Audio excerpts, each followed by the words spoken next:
చెప్పండి బ్రదర్, ఎందుకు ఇక్కడ ప్రొటెస్ట్ లో పాల్గొని ఎందుకు దేనికి వచ్చిన? బ్రో 21 స్టూడెంట్స్ ఇన్నోసెంట్ పీపుల్స్ చనిపోయారు బ్రో, నీట్ ఆస్పిరెంట్స్. అకౌంటబిలిటీ తీసుకోవాలి కదా, దేశంలో ఇన్ని జరుగుతున్నాయి, ఒక్కదాన్ని అకౌంటబిలిటీ తీసుకొని స్టాండ్ తీసుకొని మా వల్ల ఇది జరిగిందని చెప్పుకుంటే ఇన్ని ప్రొటెస్టులు, ఇంతమంది యూత్ మీద లాఠీ చార్జెస్ ఇలాంటి అవేదా కాదు కదా. సో అకౌంటబిలిటీ తీసుకొని education minister Dharmendra Pradhan resign చేస్తుంటే ఇష్యూస్ ఉండేది కాదు కదా.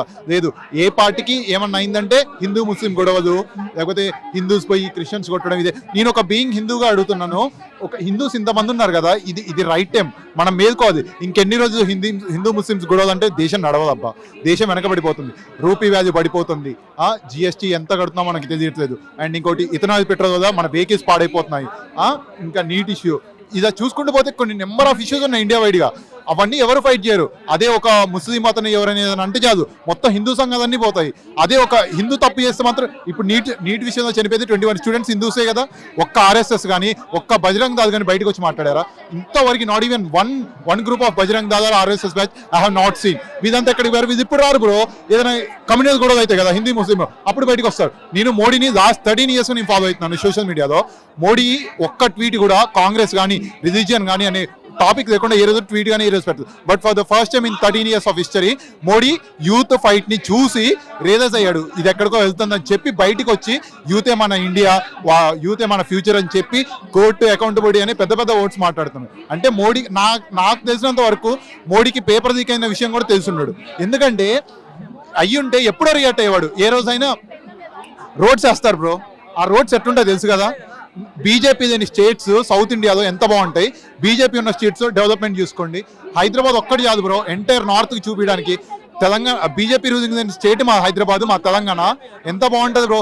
మా తెలంగాణలో ఒక రీజనల్ ఫీలింగ్స్ ఉండవు, ఒక కాస్ట్ ఫీలింగ్ ఉండదు, బరాబరి పోరాటాలు చేసి తెచ్చుకున్న మా తెలంగాణ ఇది. మేము బాగున్నాం కదా, ఈ నార్త్ వాళ్ళు ఉండరు. నేను ఒక హిందూగా మాట్లాడుతున్నాను, రమ్మను, నేను గుండు కొట్టుకుంటా బీజేపీ ఇక్కడ గెలిస్తే. బీజేపీ తెలంగాణలో గెలిస్తే సీఎం క్యాండిడేట్ అయితే వస్తే అంతేందుకు బ్రో. ఐ వాంట్ క్వశ్చన్, బండి భగీరథ ఏమయ్యాడు bro? Bandi Sanjay POCSO is a non bailable offence, అది అందరికీ తెలుసు. బెయిల్ ఎలా వచ్చింది బండి సంజయ్ కొడుకి? తను ఒక సెంట్రల్ మినిస్టర్ కొడుకు కాబట్టి. అదే ఆ బండి సంజయ్ ఇన్సిడెంట్ అయ్యాకే నియర్లీ తెలంగాణలోనే 20 పాక్సో కేసెస్ అయినాయి. అందరికి నియర్లీ 20 years జైలు. తెలిసిన పర్సన్ ఫన్ బకెట్ భార్గవ్ అని ఉంటాడు, ఇంకా జైల్లోనే ఉన్నాడు. తను ఇంకా జైలు బ్రో. నేను ఇక్కడ పాక్సో కేసు వాళ్ళని ఎవరికి సపోర్ట్ చేయట్లేదు బ్రో. నేను నాకు వాళ్ళతో సంబంధం లేదు. నేను వాళ్ళకు న్యాయం వీళ్ళకు న్యాయమా బ్రో? అంటే పొలిటీషియన్ కొడుకు న్యాయం.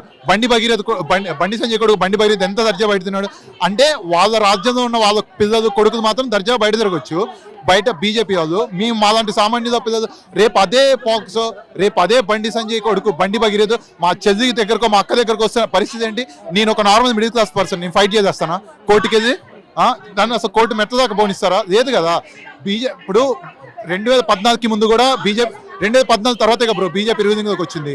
అప్పుడు హిందూస్ బాగున్నారు కదా. ఏమన్నంటే హిందూ ప్రమాదంలో ఉన్నారు కదా. హిందూస్ ప్రమాదంలో ఉంటే కాపాడదు కదా బ్రో, కాపాడుతున్నారా? లేదు కదా. ఏమన్నంటే హిందూ ప్రమాదంలో, నేను ఒక హిందూనే బ్రో, నేను ప్రమాదంలోనే నాకు 25 years వచ్చాయి, నేను ఏ రోజు బీజేపీ కోటేయలేదు. ఏమనంటే హిందూ ప్రమాదంలో ఉన్నాడు అంటాడు కదా. నాకు బాగానే ఉన్నానే, నేను నా స్టడీస్ అయిపోయి జాబ్ చేసుకున్నా, నేను బాగానే ఉన్నా కదా. హిందూలు ఎక్కడ ప్రమాదం ఉన్నారు బ్రో?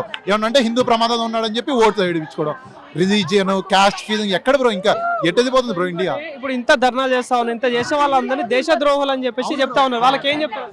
యా బ్రో, ఇప్పుడు బీజేపీని క్వశ్చన్ చేయదు బ్రో. క్వశ్చన్ చేస్తే యాంటీ టెర్రరిస్ట్ బ్రో. ఇప్పుడు బీజేపీని క్వశ్చన్ చేయాలంటే నువ్వు హిందూ అని ప్రూవ్ చేసుకొని క్వశ్చన్ చేసే స్టేజ్కి తీసుకొచ్చారు బ్రో. మా హిందూ ధర్మం ఏం చెప్తుంది? దేశం ఫస్ట్, రీజియన్ ఫస్ట్, తర్వాత రిలీజియన్, తర్వాత ఏదైనా. అది బీజేపీని క్వశ్చన్ చేస్తే యాంటీ హిందూ ఎలా అవుతారు బ్రో? ఇప్పుడు కాంగ్రెస్ పార్టీ వాళ్ళు ఉన్నారు, తెలంగాణలో కాంగ్రెస్ గెలిచింది అంటే తెలంగాణ మొత్తం యాంటీ హిందూ అంటే మేము పాకిస్తాన్ ఇది పోదా? నా తెలంగాణ నేను పాకిస్తాన్ కదా? లేదు కదా. నేను ఇక్కడ పోరాటం చేసుకున్న మా తెలంగాణ, అదే యువత రక్తం మాది బ్రో. 2024 బ్రో రామ్ మందిర్ అని చెప్పి ఓటేయించుకున్నారు. నేను ఆ రామ్ మందిర్కి 5,000 డొనేట్ చేశా బ్రో, మా ఫ్యామిలీ తరపున. హిందూ నేను, జై శ్రీరామ్ అంటాను, నాకేం ప్రాబ్లం లేదు. ఇప్పుడు అదే రామ్ మందిర్ 200 కోట్లు స్కామ్ జరిగితే ఒక్క ఆర్ఎస్ఎస్ బ్యాచ్, ఒక్క బజరంగ బ్యాచ్ బయటకు వచ్చిందా? లేదు. ఇలాంటి విషయాల్లో బయటికి రాదు బ్రో. ఆర్ఎస్ఎస్ బ్యాచ్ ఎప్పుడు వస్తుంది? ఏ ముస్లిమోడో ఎవడో తెలియకేదో అయ్యి ఉంటే అప్పుడు బ్యాచ్ బయటకు వస్తారు, ఇలాంటప్పుడు రారు. 80,000 స్కూల్స్, గౌడ్ స్కూల్స్ మూతపడ్డాయి. అకౌంటబిలిటీ తీసుకున్నారా? ఇతను వల్ల వెహికల్స్ డ్యామేజ్ అవుతున్నాయి, ఇతను అకౌంటబిలిటీ తీసుకున్నారా? నీట్ పేపర్ లీక్ అవుతుంది, 21 స్టూడెంట్స్ చనిపోయారు. మా చెల్లి కూడా నీట్ ఆస్పిరెంటే. తను 1 year కష్టపడి ఎంత చదివి 2 lakhs ఫీజు పే చేసాం మేము. ఇస్తారా నాకు? వెనక్కి ఇవ్వరు కదా. తను ఎంత స్ట్రగుల్ చేసిందో నాకు తెలుసు. నీట్ ఆస్పిరెంట్ మా చెల్లి. తన పోయిన 1 year ఇస్తారా? వెనక్కి ఇవ్వరు. వీటికి ఎవరు అకౌంటబిలిటీ తీసుకోరు బ్రో. ఒక అమ్మాయిని రాజస్థాన్లో 32 మంది రేప్ చేస్తే ఏ ఒక్క RSS బ్యాచ్, ఏ బజరంగ బ్యాచ్ బయటికి రాదు. వీళ్ళంటప్పుడు బయటికి రారు బ్రో. ఒక హిందూ ముస్లిం అంటే కాదు. నేను హిందూ ఏమల్లా ముస్లిం అని నన్ను గొర్రెబిడ్డ అని లేకపోతే ఏదో నన్ను యాంటీ చేస్తుంది అనుకునే ప్రతి లంగా బ్యాచ్కి, అంధభక్త బ్యాచ్కి చెప్తున్నాను, నేను ప్రౌడ్ హిందూ. నా చేతి మీద ఓం అని టాటూ కూడా ఉంటుంది. చెప్తున్నాను ఈ బ్యాచ్కి. హిందువులు అంటే బీజేపీకే సపోర్ట్ చేయాలి. మీలాగే కొమ్ము కాసుకుంటే సేవరికి చేయాల్సిన పని లేదు. క్వశ్చన్ చేయాలి. క్వశ్చన్ చేయకపోతే ప్రశ్నించకపోతే పాలించేవాడిదే రాజ్యం అవుద్ది. ఎడ్యుకేషన్ మినిస్టర్ రిజైన్ చేయాలి బ్రో. రిజైన్ చేస్తే ఏమైంది? భవిష్యత్తులో నెక్స్ట్ ఆ సీట్లోకి వచ్చేటోడు ఓకే ప్రీవియస్ ఉన్నోడి వల్ల ఇలా జరిగింది, నేను ఇప్పుడు ఇలా చేస్తే నెక్స్ట్ వచ్చేటోడు నన్ను నా మీద పడతారు. నేను అకౌంటబిలిటీ తీసుకొని రిజైన్ చేపించచ్చుగా. మోడీ ఏ రోజు ఇలాంటి విషయాల మీద మాట్లాడు బ్రో. యువత బయటకు వస్తే ఎలా ఉంటుందో మోడీకి తెలిసింది లాస్ట్ 3 రోజులు.